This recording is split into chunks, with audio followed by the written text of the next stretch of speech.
Class, a very, very good morning to all of you. Can we start?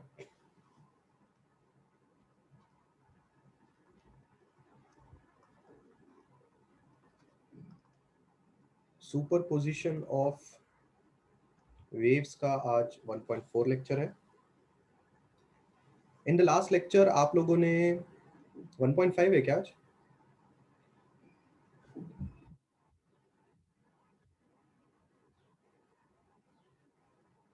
1.4 है. Last lecture में आपने string का fundamental frequency का formula पढ़ा होगा. n इज इक्वल टू 1/12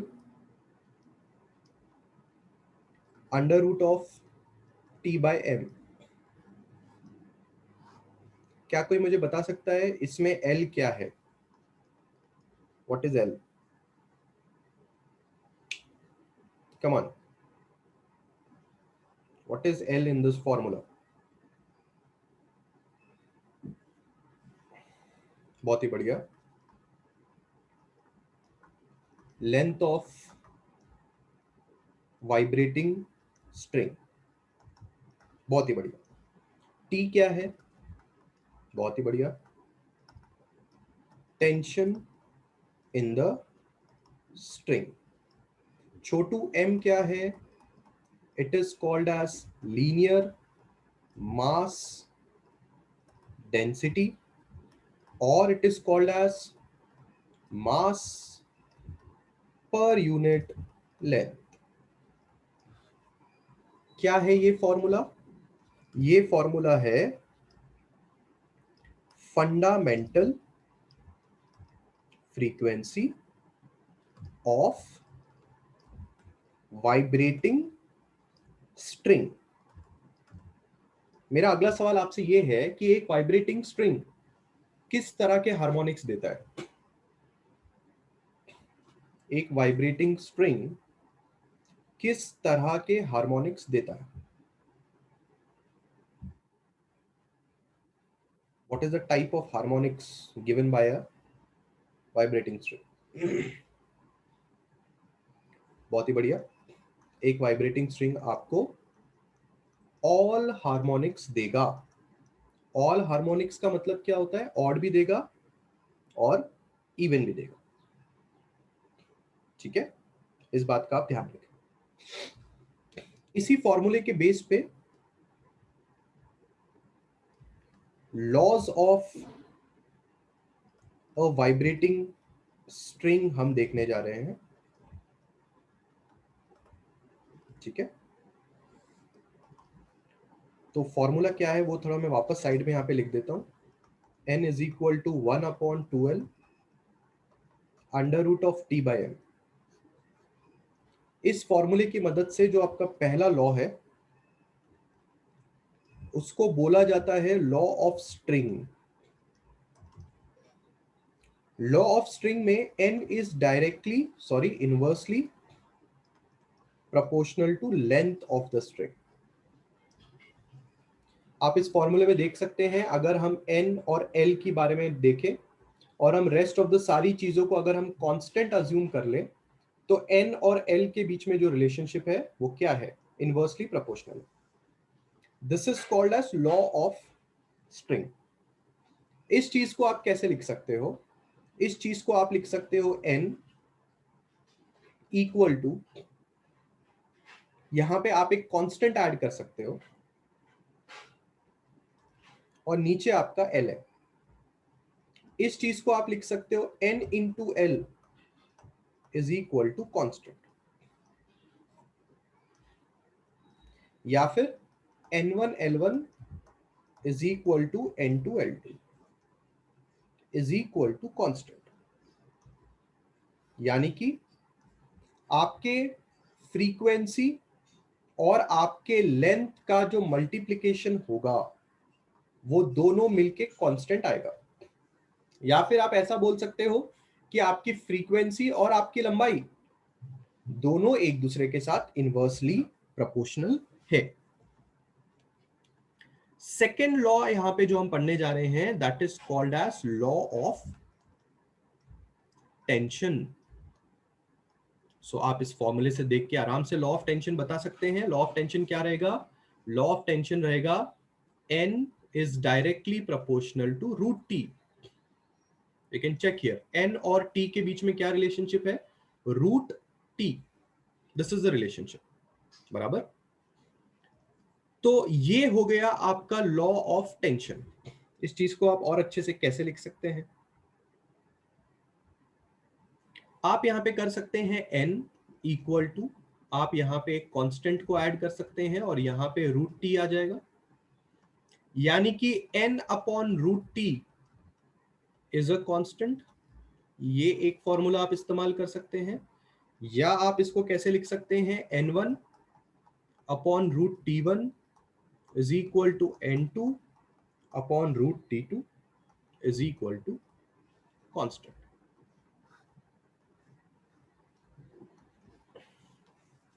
यानी कि अगर आप किसी भी फ्रीक्वेंसी का डिवीजन करते हैं उसी रस्सी के टेंशन के रूट के साथ, सो वो हरदम कांस्टेंट आएगा।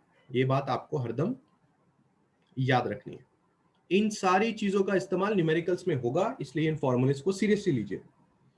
लास्ट एंड फाइनल जो लॉ है उसको क्या बोलते हैं हम लोग? बचा क्या है?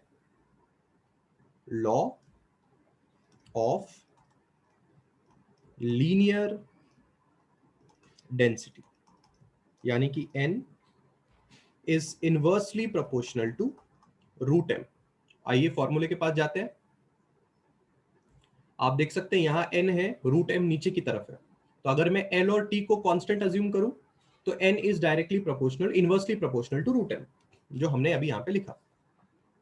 अब आप क्या कर सकते हैं? यहां से n बराबर कांस्टेंट, नीचे आप रूट m लिख सकते हैं, n into root m will be constant, यानी कि frequency multiplied by root of linear mass density एक कांस्टेंट आएगा।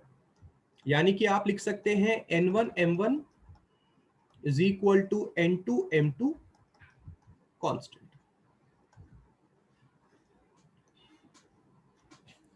एक that is linear mass density law, law of tension and law of string. इन तीनों लॉस को आप डायरेक्टली इस फॉर्मूले से भी याद रख सकते हो। चेक कर लीजिए, इज इट डन?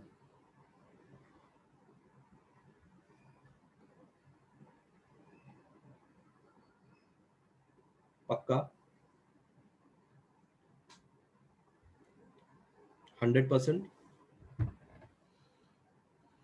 कल मैंने आपको कहा था सोनोमीटर एक बार देख के आने के लिए।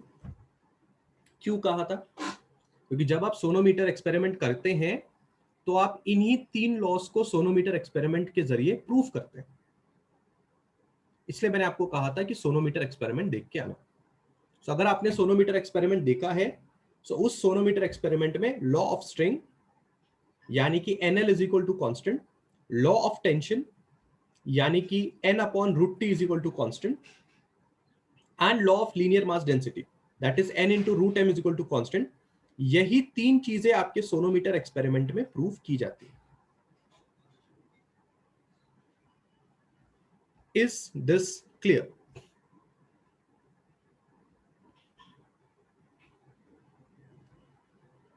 कितने लोगों ने सोनोमीटर एक्सपेरिमेंट देखा?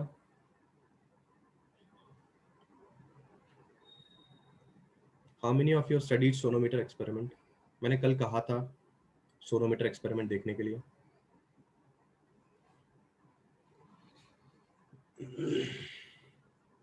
दो लोग, और कौन? बस यही है, मैं आपसे बोलता हूं कुछ और करने के लिए आप कुछ भी नहीं करते हो।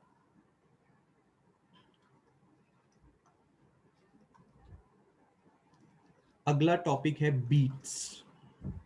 ये आपका लास्ट एंड फाइनल टॉपिक है आपके चैप्टर का।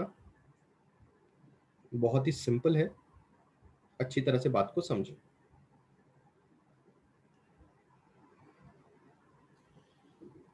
बीट होता क्या है पहले उसको समझ लेते हैं। सबसे पहले आप ये बहुत अच्छी तरह से जानते हैं कि सुपरपोजिशन ऑफ वेव्स का मतलब क्या होता है। सुपरपोजिशन ऑफ वेव्स का मतलब होता है व्हेन टू वेव्स मीट या फिर super impose on each other. जब दो वेव्स एक दूसरे के साथ मिलती हैं तो आप उसको सुपरपोजिशन ऑफ वेव्स कहते हैं। एग्जाम्पल के तौर पे, अगर आपके पास यहां पे एक वेव 1 है और अगर यहां पे आपके पास एक वेव 2 है और ये दोनों की दोनों वेव्स एक दूसरे के साथ मिल जाए तो आपको टोटल ऐसा वेव मिलेगा।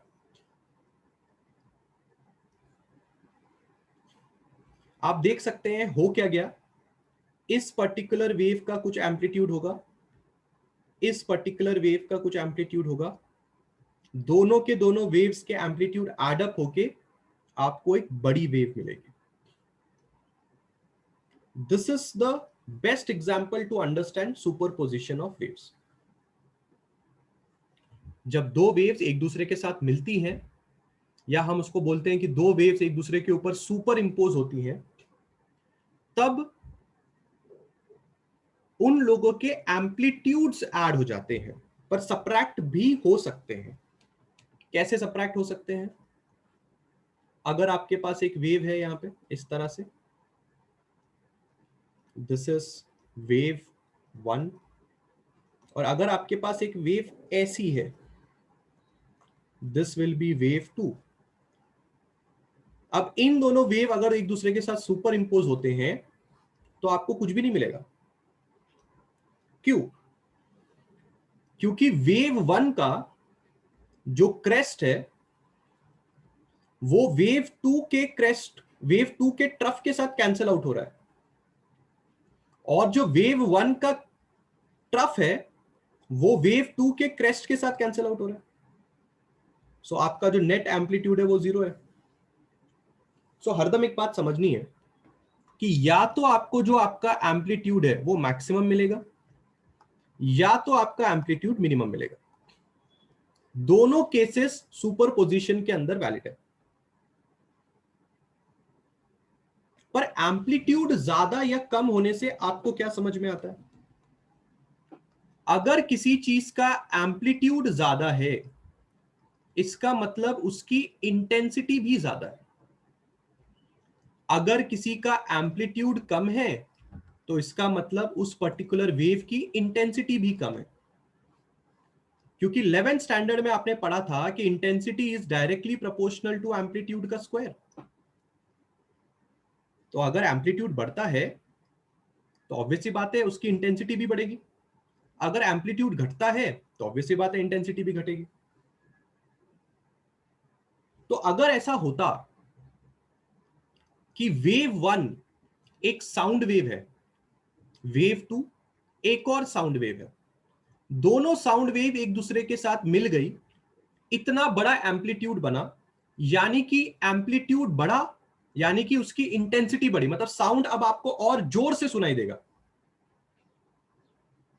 पर अगर ये एक साउंड वेव है और ये एक साउंड वेव है, अगर ये दोनों साउंड वेव एक दूसरे के साथ सुपर इंपोज करती हैं तो रिजल्टेंट वेव का तो एम्पलीट्यूड लगभग 0 है या तो 0 ही है, तो आपका यहां पे इंटेंसिटी भी 0 होगा। अब मैं आपको एक एग्जांपल देता हूं। जैसे कि एक महिंद्रा की कार थी जिसका नाम था मराजो, अभी भी चलती है वो कार, बहुत ही फेवरेट कार है, महिंद्रा की मराजो नाम की एक कार है। या फिर कोई भी हाई एंड स्पोर्ट्स कार आप चूज कर लीजिए, कोई भी। अब आप जानते हैं बहुत अच्छी तरह से कि जो स्पोर्ट्स कार होती हैं उनका इंजन इतना ज्यादा पावरफुल होता है, या फिर चलो मैं इतनी स्पोर्ट्स कार के बारे में नहीं जाता, मैं उस मराजो कार के बारे में बात करता हूं। महिंद्रा की कार है मराजो। अब होता क्या है कि जब आप इंजन ऑन करते हैं तो इंजन ऑन करने के बाद इंजन का वॉइस, इंजन का साउंड कुछ ना कुछ तो होता है। तो जब इंजन का साउंड कुछ ना कुछ तो होता है, तो वो इंजन का साउंड अंदर केबिन में भी सुनाई देता है। केबिन मतलब जहां पे आप बैठते हो, वहां पे भी आपको इंजन के साउंड की आवाज अच्छी तरह से सुनाई देती है। बट आप नहीं चाहते कि इंजन की साउंड की आवाज आपको अंदर की तरफ आए, बिकॉज आप चाहते हो कि अंदर एक क्वाइट एनवायरनमेंट हो। तो अब ये कैसे किया जाए?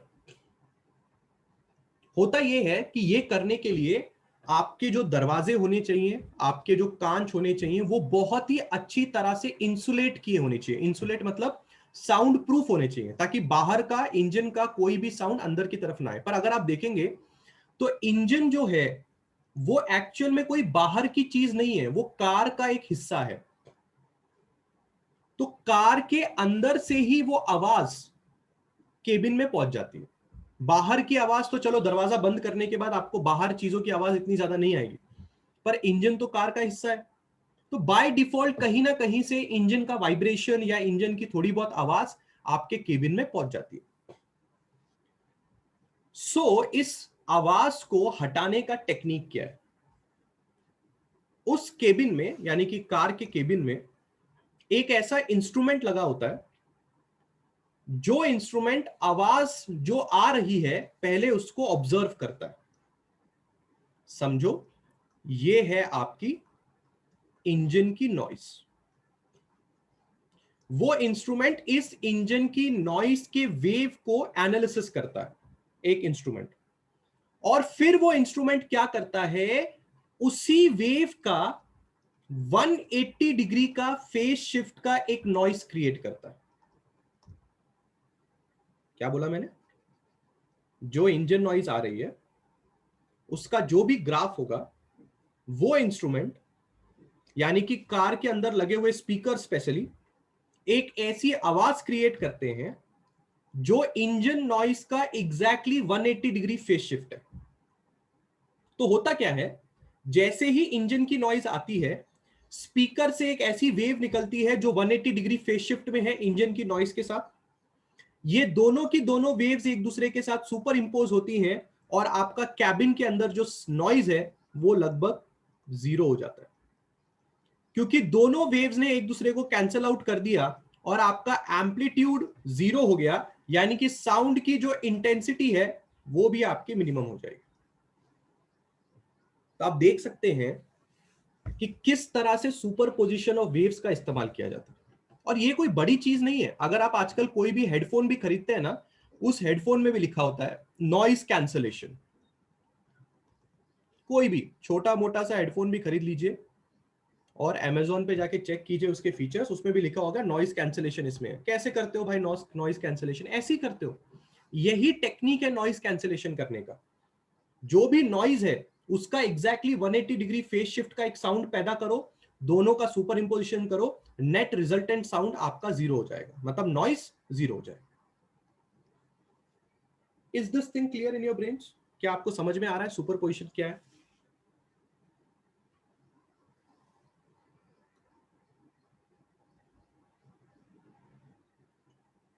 पक्का?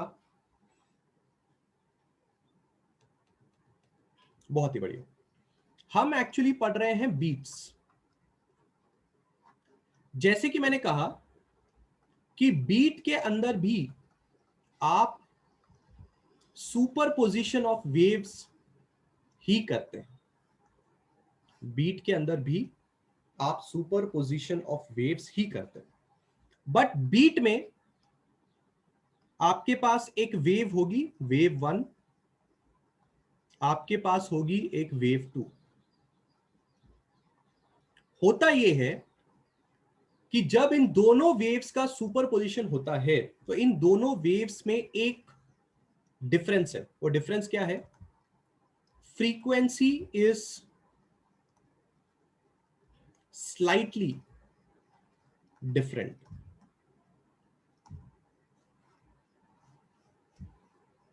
अगर आप मेरा प्रीवियस एग्जांपल नोटिस करेंगे सो इस प्रीवियस एग्जांपल में आप देख सकते हैं दोनों वेव्स एग्जैक्टली एक दूसरे के जैसे दिखते हैं, यानी कि दोनों वेव्स की फ्रीक्वेंसी एग्जैक्टली सेम है। पर जब आप बीट प्रोड्यूस करना चाहते हैं तो दोनों वेव की फ्रीक्वेंसी में थोड़ा डिफरेंस होना चाहिए। यानी कि अगर एक वेव है उसकी फ्रीक्वेंसी 450 हर्ट्ज है तो दूसरी वेव की फ्रीक्वेंसी 445 हर्ट्ज होनी चाहिए। थोड़ा दोनों वेव्स की फ्रीक्वेंसी में फर्क होना चाहिए। जब आप ऐसी दो फ्रीक्वेंसीज की वेव्स को सुपर इंपोज करवाते हो तब आपको बीट सुनाई देता है। वैसे बीट होता क्या है? बीट होता है आपको एक आवाज सुनाई देती है टक, फिर आवाज सुनाई नहीं देगी, टक टक टक टक, इसको बीट बोलते हैं। अगर आप मेरी आवाज ध्यान से सुन रहे हैं तो दो टक के बीच में आपको एक पॉज नजर आ रहा होगा, टक टक टक टक। आप देख रहे हैं जब मैं दो टक बोल रहा हूं उसके बीच में मैं रुक रहा हूं, इस चीज को बीट कहते हैं। और ऐसी चीजें आपको तब सुनाई देती हैं जब दो ऐसे वेव का सुपर इंपोजिशन होता है जिनकी फ्रीक्वेंसीज सेम नहीं होनी चाहिए, थोड़ा उसमें डिफरेंस होना चाहिए, तब आपको बीट सुनाई देता है। जब आपको टक सुनाई देता है उस वक्त आपको मैक्सिमम इंटेंसिटी मिलती है, उसको कहा जाता है वैक्सिंग। और जब आपको कुछ सुनाई नहीं देता तो उसको मिनिमम इंटेंसिटी बोला जाता है और उसको बोला जाता है वेनिंग।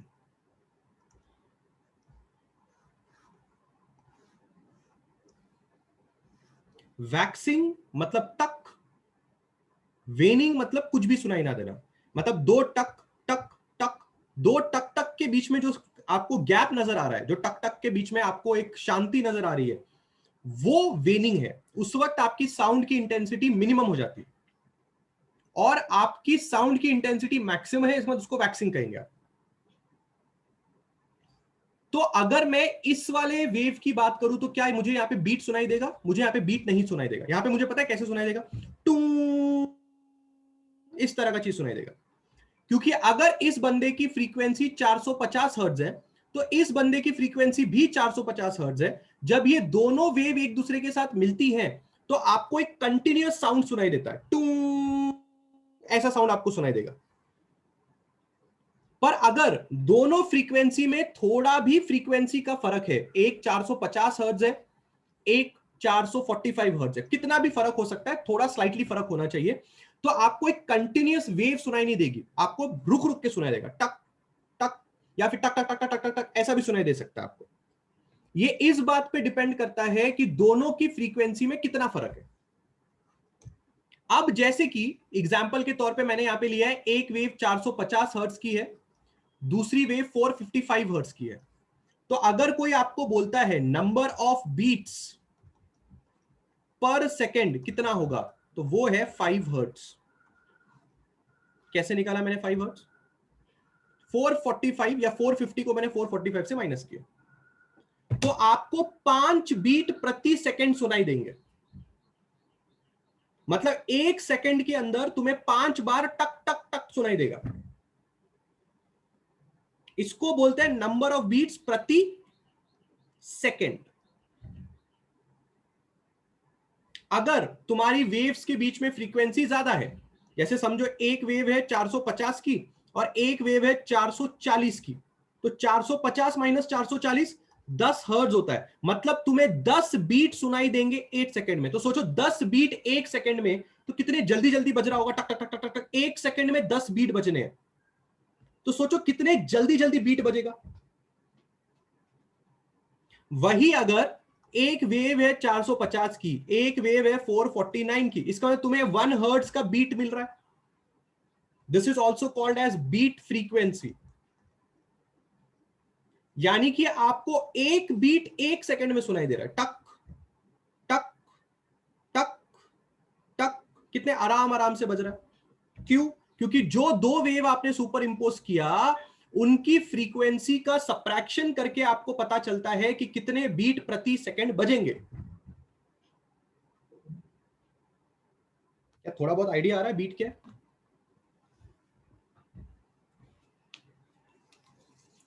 Understanding what beat is?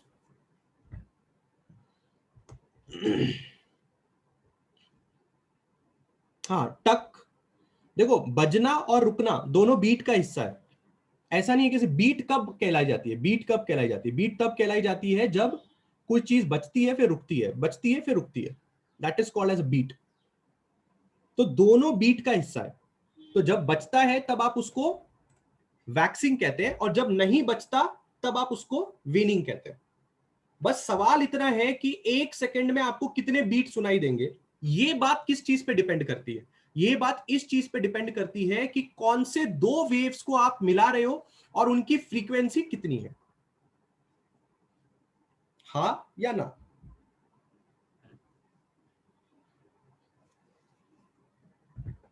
Is it done?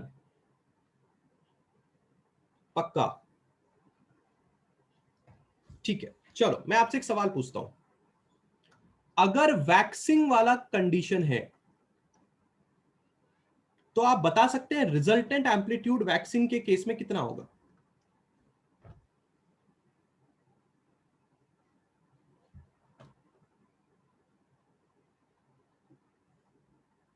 हाँ मैक्सिमम होगा, पर कितना होगा? मैक्सिमम कितना होता है? प्लस और माइनस 2a। याद आया? और अगर वेनिंग हो रहा है, वेनिंग, बताइए मैक्सिमम एम्पलीट्यूड कितना होगा? 0। आप ये बात को समझ रहे हैं कि अगर एम्पलीट्यूड ज्यादा है तो आवाज की इंटेंसिटी भी ज्यादा है, और अगर एम्पलीट्यूड 0 है तो ऑब्वियसली बात है आवाज की इंटेंसिटी भी 0 है। तो जब आपको टक सुनाई देता है तब आपका एम्पलीट्यूड ज्यादा है। जब आपको दो टक के बीच में कुछ सुनाई नहीं देता, इसका मतलब आपका एम्पलीट्यूड 0 है।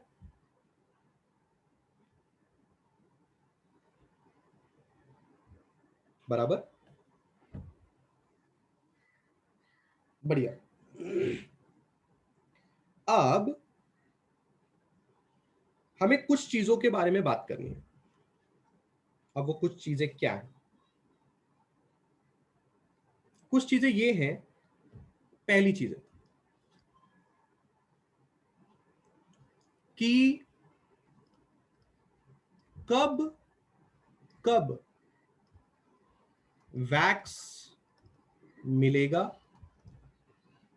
और कब कब वेन मिलेगा। मेरा कब कब से मतलब है टाइम। मैं ये चाहता हूं कि अगर मैं दो वेव्स को मिलाऊं तो मुझे ये बात पता होनी चाहिए कि कौन कौन से टाइम पे मुझे टक सुनाई देगा, कौन कौन से टाइम पे मुझे कुछ भी सुनाई नहीं देगा। यानी कि मुझे टी निकालना है। T, T for wax and T for when.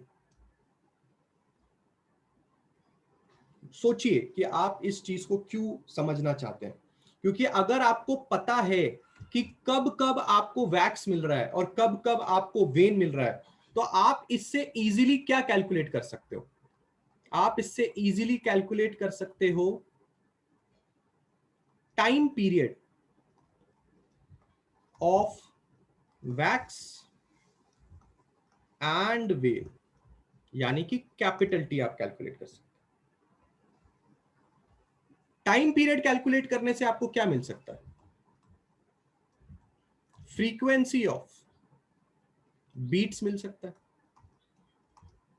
Time period of, अगर आप बीट निकाल लेते हैं तो आपको फ्रीक्वेंसी ऑफ बीट मिल जाता है। तो पूरा का पूरा जो डेरिवेशन है वो एक्चुअली फ्रीक्वेंसी ऑफ बीट निकालने के लिए है, जिसका फॉर्मूला मैं आपको पहले ही बता चुका हूं। फ्रीक्वेंसी ऑफ बीट का फॉर्मूला है, अगर आपके पास एक वेव है n1 और अगर आपके पास एक वेव है n2, तो फ्रीक्वेंसी निकालने का फॉर्मूला है n1 माइनस n2। अगर ये 450 है और अगर ये 445 है, तो अगर आपको फ्रीक्वेंसी ऑफ बीट निकालना है तो दोनों को माइनस कर दो, n1 माइनस n2। पर सवाल ये उठता है कि ये फॉर्मूला आया कहां से, है ना? मतलब आपको ये पता करना जरूरी है ना कि ऐसे कैसे बीट का फ्रीक्वेंसी निकाल लिया। I hope everybody understanding what is beat frequency. Beat frequency का मतलब होता है कितने बीट प्रति सेकंड बजेंगे, उसको आप बीट फ्रीक्वेंसी कहते हो। तो सवाल ये उठता है कि ये फॉर्मूला आया कैसे। यही फॉर्मूला निकालने के लिए अपने को ये 3 स्टेप का प्रोसेस करना पड़ेगा। सबसे पहले अपने को निकालना पड़ेगा कि कब कब आपको वैक्स मिलेगा, कब कब आपको वेन मिलेगा। ये 2 चीज आपको निकालनी है। फिर आपको टाइम पीरियड निकालना है और फिर आपको टाइम पीरियड से इन्वर्स करके आपको फ्रीक्वेंसी ऑफ बीट मिल जाएगा। क्या हम डेरिवेशन शुरू कर सकते हैं? क्या आपको अंडरस्टैंड है हम लोग क्या करने जा रहे हैं?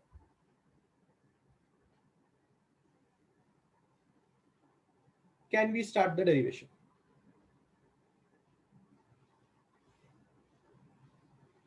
Hundred percent.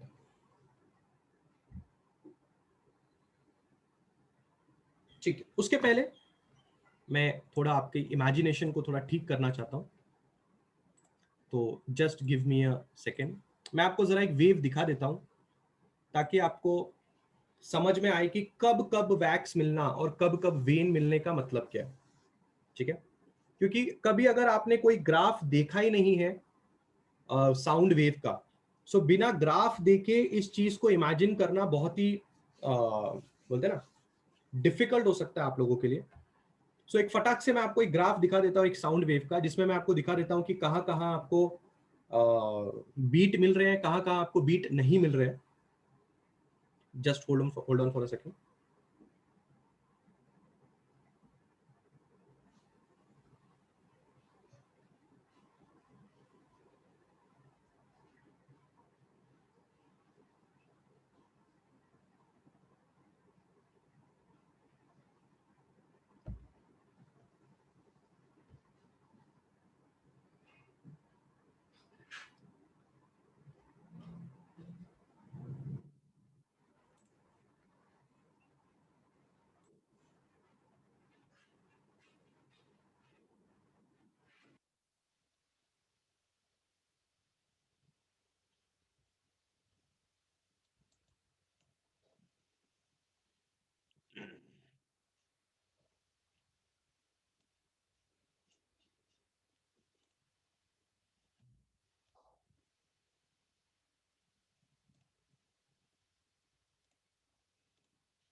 आई होप आपको एक स्क्रीन दिखाई दे रही होगी यहाँ पे।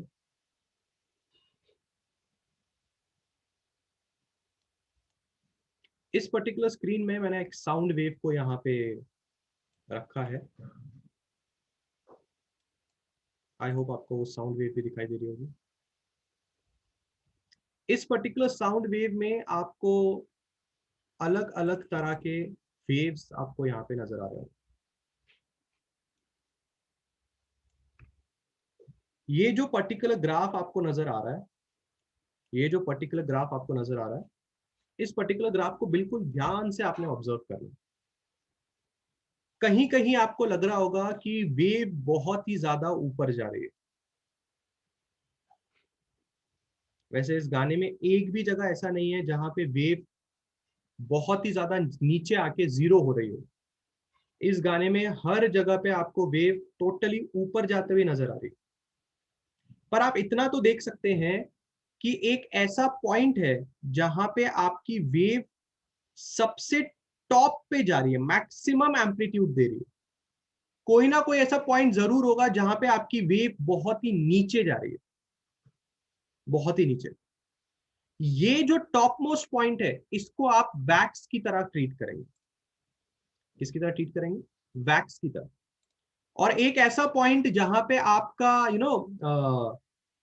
वेव पूरा नीचे की तरफ जा रहा है, उसको आप वेन की तरह ट्रीट करेंगे। ये है एक साउंड वेव जिसको आपको स्टडी करना है। और हमें वैक्स और वेन कब कब आ रहा है वो हमें पता करना। अब अगर आप कोई भी एक पर्टिकुलर ग्राफ देखेंगे तो वो पर्टिकुलर ग्राफ मतलब ये वाली पर्टिकुलर जो बीट है ये एक पर्टिकुलर टाइम पे आ रही है। जैसे कि आप देख सकते हैं 1 मिनट 14 सेकंड और 20 मिली पे आपको ये वाली पर्टिकुलर बीट मिल रही है। Can you see this thing? Can you see this thing? मैं क्या बोलने की कोशिश कर रहा हूं? कब कब वैक्स मिलना और कब कब वेन मिलने का मतलब आपको समझ में आ रहा है? वो कौन सा टाइम होगा जब आपको टक सुनाई देगा और वो कौन सा टाइम होगा जब आपको टक सुनाई नहीं देगा। तो हर एक का एक टाइम होता है। Can you see? इसके ऊपर एक टाइमलाइन आपको दिखाई दे रही है सब लोगों को? ये टाइमलाइन आप देख रहे हैं, इसी टाइमलाइन से पता चलता है कि कब कब आपको बीट मिल रही है, कब कब आपको बीट नहीं मिल रही। फॉर एग्जाम्पल आप ये चीज मैं यहाँ पे दिखा देता हूँ, ये देखो। अगर मैं इस इंडिकेटर को यहाँ लाके रख दूं तो ये पर्टिकुलर इंडिकेटर पे आपको एक बीट मिल रही है। अगर मैं इंडिकेटर थोड़ा साइड में कर लूं, यहाँ पे आपको वेन मिल रहा है, देखो ये पूरी वेव नीचे की तरफ आ गई। तो ये टाइम तकरीबन हो रहा होगा 1 मिनट 2 सेकंड और 6 मिली second.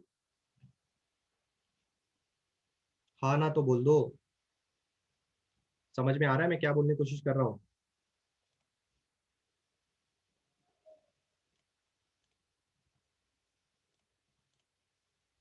Are you understanding the first term? कब कब वैक्स मिलेगा और कब कब वेन मिलेगा का मतलब? पक्का? Everybody is understanding this thing? No issues? 100%?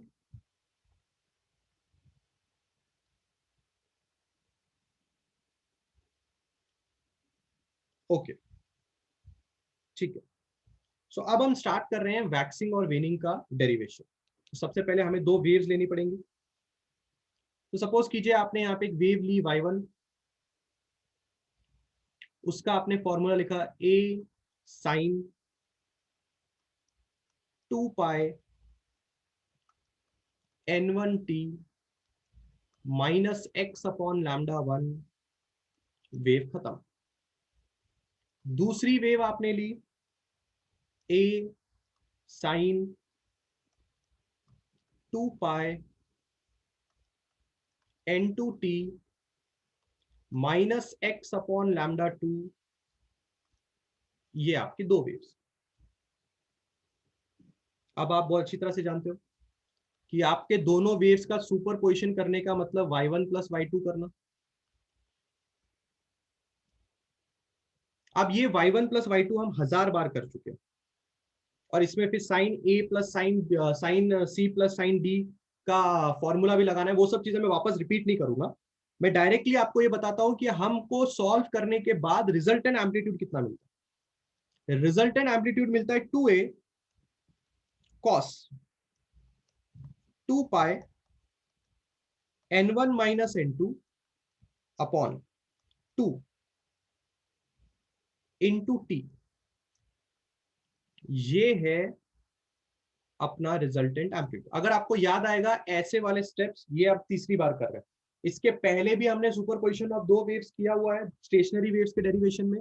उसके पहले ऑसिलेशन के डेरिवेशन में भी किया हुआ है। सिमिलर प्रोसेस है, sine C plus sine D लगाना है। सब कुछ सॉल्व करने के बाद इस चीज को रिजल्टेंट एम्पलीट्यूड मान लेना। अब आपको पता भी है कि हम रिजल्टेंट एम्पलीट्यूड को इतना भाव क्यों देते हैं, क्योंकि हम लोग करने वाले हैं अब स्टेप 1। स्टेप 1 मतलब हम करेंगे वैक्स वाला केस। वैक्स वाले केस में आपको पता है कि जो हमारा रिजल्टेंट एम्पलीट्यूड होगा वो प्लस एंड माइनस 2a होगा। तो अगर हम इसको इक्वेट करें प्लस और minus 2a is equal to 2a cos bracket 2 pi n1 minus n2 upon 2 और इंटू टी। ये टी थोड़ा ब्रैकेट के बाहर लिखो ऐसे, बराबर। तो यहां से आप साफ देख सकते हैं 2 और 2 कैंसिल हो जाएगा, ए और ए कैंसिल हो जाएगा। तो क्या बच रहा है आपके पास? Cos bracket 2 pi n1 minus n2 upon 2 bracket t is equal to plus और माइनस 1। क्योंकि यहां का 2a कैंसिल हो गया, प्लस और माइनस 1 यहां पे बच गया। अब याद करो, मैंने तुम्हें स्टेशनरी वेव्स के अंदर जब मैं तुम्हें नोड और एंटी नोड की कंडीशन समझा रहा था, तभी भी हमने ऐसा ही ट्रिक खेला था। और वो ट्रिक क्या था? ये पूरा का पूरा चीज किसकी तरह बिहेव करेगा? थीटा की तरह बिहेव करेगा, क्योंकि ये चीज ऐसा दिख रहा है जैसे cos theta is equal to plus और माइनस 1, बराबर है।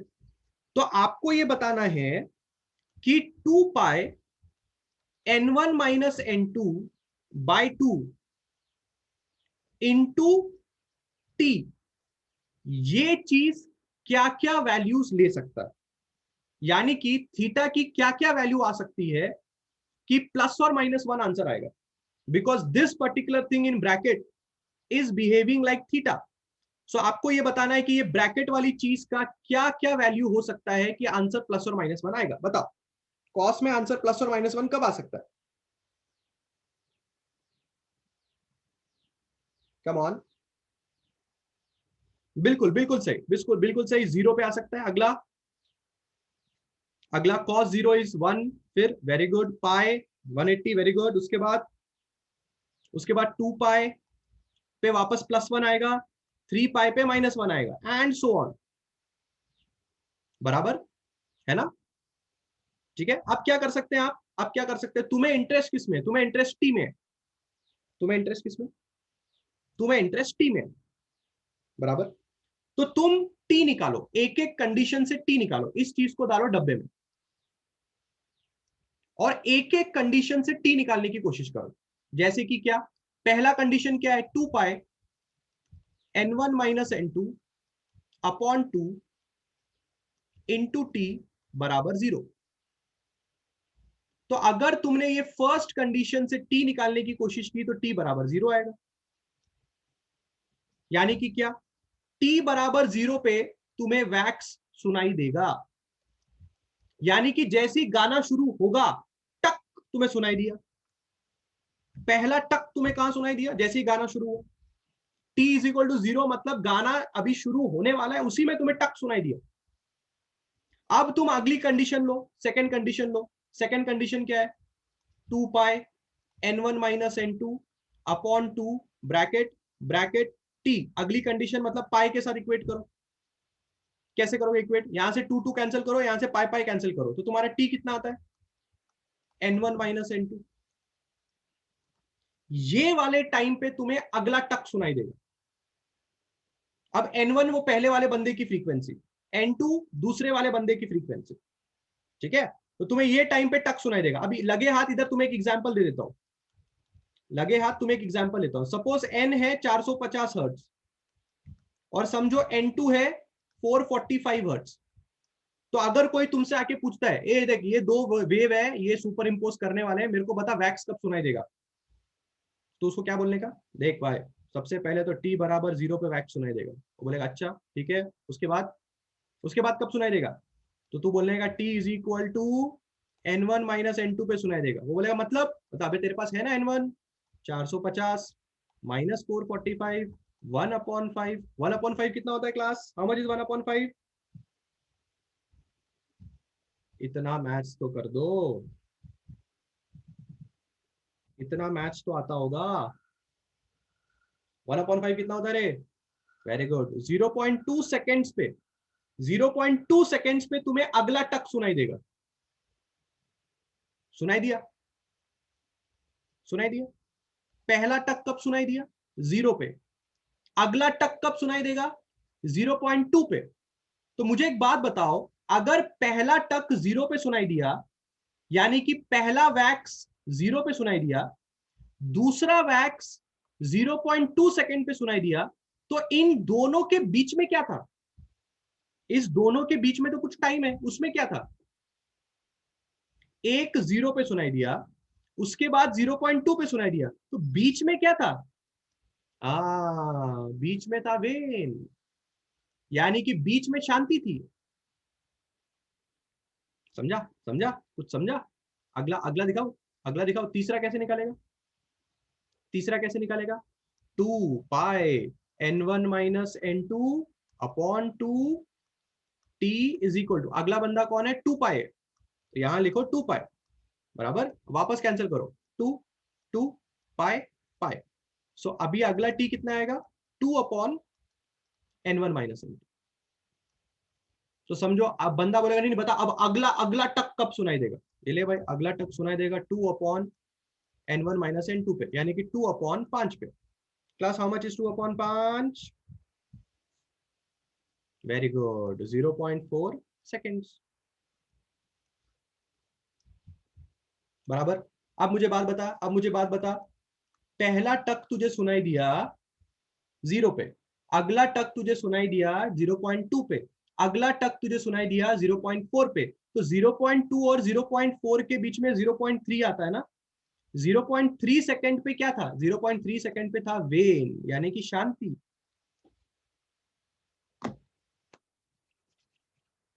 किसी को कुछ समझ रहा है? किसी को कुछ समझ रहा है? पक्का? एक जगह पे लिख दूं क्या, शुरू करें क्या? देखो, सबसे पहले t बराबर 0 पे सुनाई देगा, उसके बाद 1 अपॉन n1 माइनस n2 पे सुनाई देगा, उसके बाद 2 अपॉन n1 माइनस n2 पे सुनाई देगा, उसके बाद 3 अपॉन n1 माइनस n2 पे सुनाई देगा, एंड सो ऑन। ये तुमने क्या निकाला, बताओ ये किस सवाल का जवाब निकाला तुमने? कब कब वैक्स मिलेगा, इस सवाल का जवाब तुमने दे दिया। हाँ या नहीं? कब कब वैक्स मिलेगा, क्या इस सवाल का जवाब तुमने दे दिया? हाँ। अब क्या, अब क्या, अगला क्या निकालना था, टाइम पीरियड निकालना था। अबे टाइम पीरियड निकालना था ना, भूल गया क्या? टाइम पीरियड कैसे निकालता है, how do you calculate time period? Time period निकालने के लिए आप किसी भी दो टाइम को सब्ट्रैक्ट करो तो आपको टाइम पीरियड मिल जाएगा। किसी भी दो लोगों को सब्ट्रैक्ट करके आपको मिलेगा 1 अपॉन n1 माइनस n2। ये हो गया आपका टाइम पीरियड। करके देख लो, इसको और इसको माइनस करके देख लो, आपको यही मिलेगा। इसको और इसको माइनस करके देख लो, आपको यही मिलेगा। पहले और दूसरे को माइनस करके देख लो, आपको यही मिलेगा। और एक बार आपके पास टाइम पीरियड है तो एक बार आपके पास फ्रीक्वेंसी भी है, टाइम पीरियड का उल्टा फ्रीक्वेंसी होता है। और ये फॉर्मूला मैंने तुम्हें स्टार्टिंग में बताया था, ये देखो।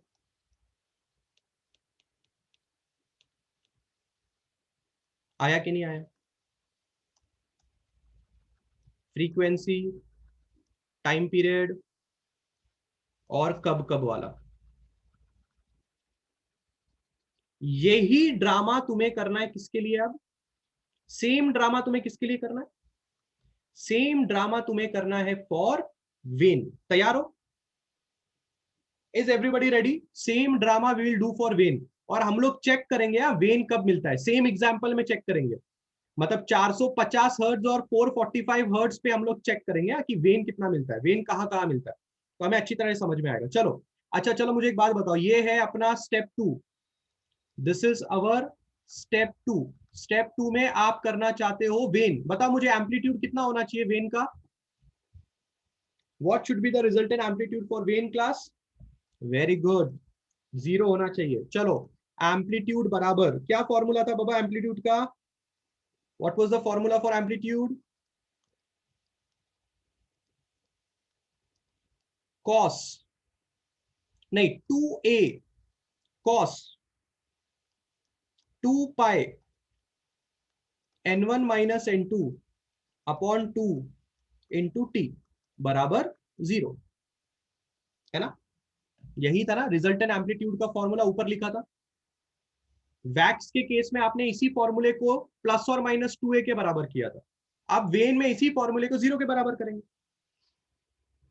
अब इस फॉर्मूले को आप अच्छी तरह से कैसे लिख सकते हो, cos 2 pi n1 minus n2 upon 2 into T is equal to 0, क्योंकि ये जो 2a है वो उस तरफ चले आएगा। अब आप साफ साफ देखो, आपको फीलिंग आ रही होगी कॉस थीटा बराबर 0 वाली। यानी कि ये जो भाई साहब हैं जिनको मैं कलर कर रहा हूं, ये वाले भाई साहब थीटा का रोल प्ले कर रहे हैं। किसका रोल प्ले कर रहे हैं ये वाले भाई साहब? थीटा का। तो क्या आप मुझे बता सकते हैं कि थीटा कौन कौन सी वैल्यू ले सकता है? यानी कि 2 pi n1 minus n2 upon 2 into T, कौन कौन सी वैल्यू लेगा तब आंसर 0 आएगा? बहुत ही बढ़िया, पाई बाय 2। अगला, पाई बाय 2 के बाद 3 पाई बाय 2 पे 0 आता है, उसके बाद 5 पाई बाय 2 पे 0 आता है, एंड सो ऑन। बराबर। अब क्या? अब टी की वैल्यू निकालो, एक एक कंडीशन पकड़ो। फर्स्ट कंडीशन शुरू करें। 2 pi n1 minus n2 into T upon 2, पहले करो पाई बाय 2 के साथ। बराबर, यहां से 2 2 कैंसिल करो, पाई पाई कैंसिल करो, आपकी टी की वैल्यू कितनी आ रही है? 1 upon 2 times n1 minus n2। यानी कि ये वो टाइम है जब पहली बार तुम्हें वेन मिलेगा। वेन मतलब शांति। अगला, अगला 2 pi n1 minus n2 upon 2 T, किसके बराबर करना है? 3 पाई बाय 2 के बराबर करना है। 2 2 कैंसिल हो गया, यहां से पाई पाई कैंसिल हो गया, टी कितना आ रहा है? 1 अपॉन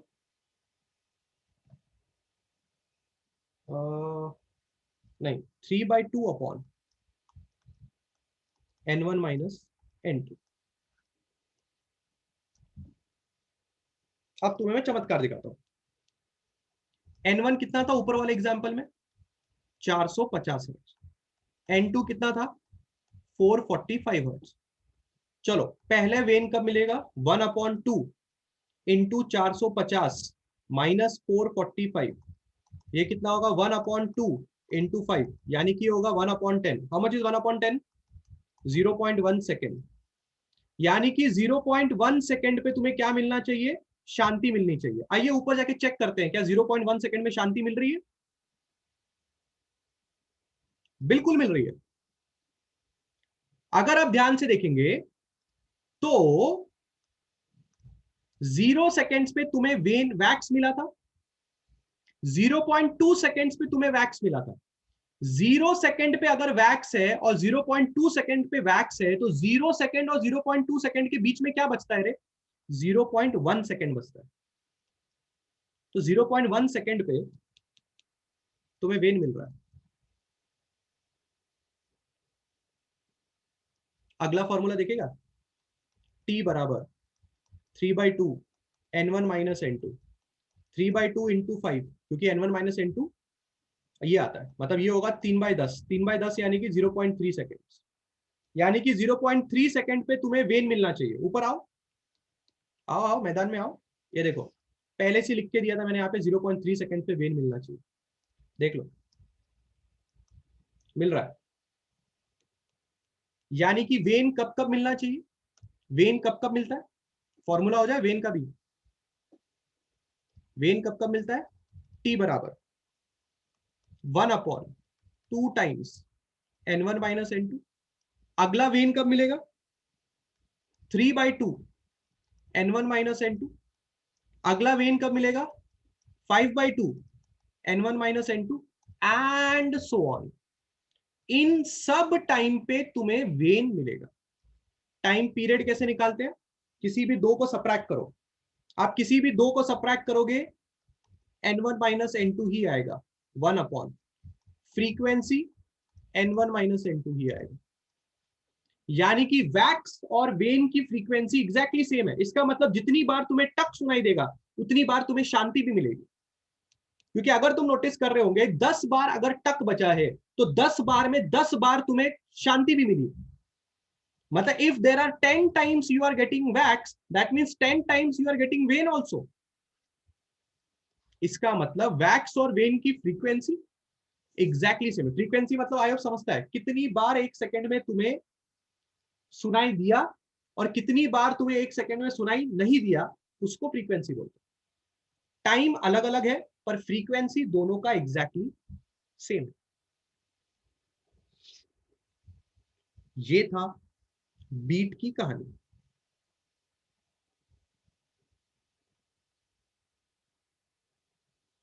आया ना?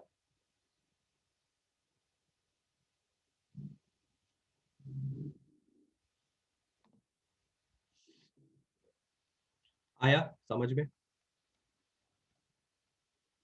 टाइम लिखा हुआ है, टाइम पीरियड तो दोनों का सेम है, बस टाइम जो है, बस उतनी चीज तुम्हें दोनों चीजों के लिए याद करनी है।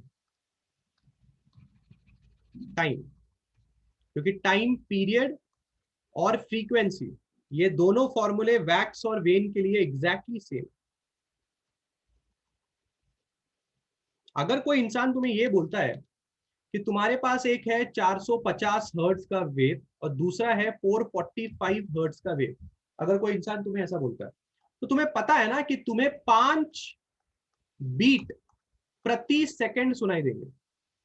5 बीट प्रति सेकंड सुनाई देने का मतलब क्या है? टक शांति, टक शांति, टक शांति, टक शांति, टक शांति। ये है तुम्हारे लिए wax, wax, wax, wax, wax, और ये पूरी चीजें हुई 1 सेकंड में। पर उसी के बीच में तुम्हें मिल रहा है when, when, when, when, when. मैं और बड़बड़ करूं कि आपको समझ में आ रहा है? 100% समझ में आ रहा है?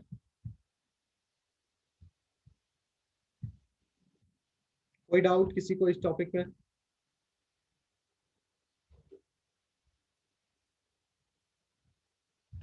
किसी को कोई डाउट इस टॉपिक में?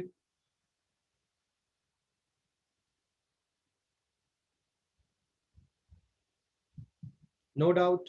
ठीक है। सो क्लास, इसी टॉपिक के साथ आपका चैप्टर खत्म होता है।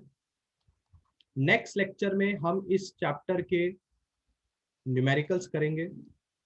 सो मैं रिक्वेस्ट करता हूं कि आप इस चैप्टर को अच्छे से पढ़ के आए, स्टडी करें एक और एक एक चीज इस चैप्टर की।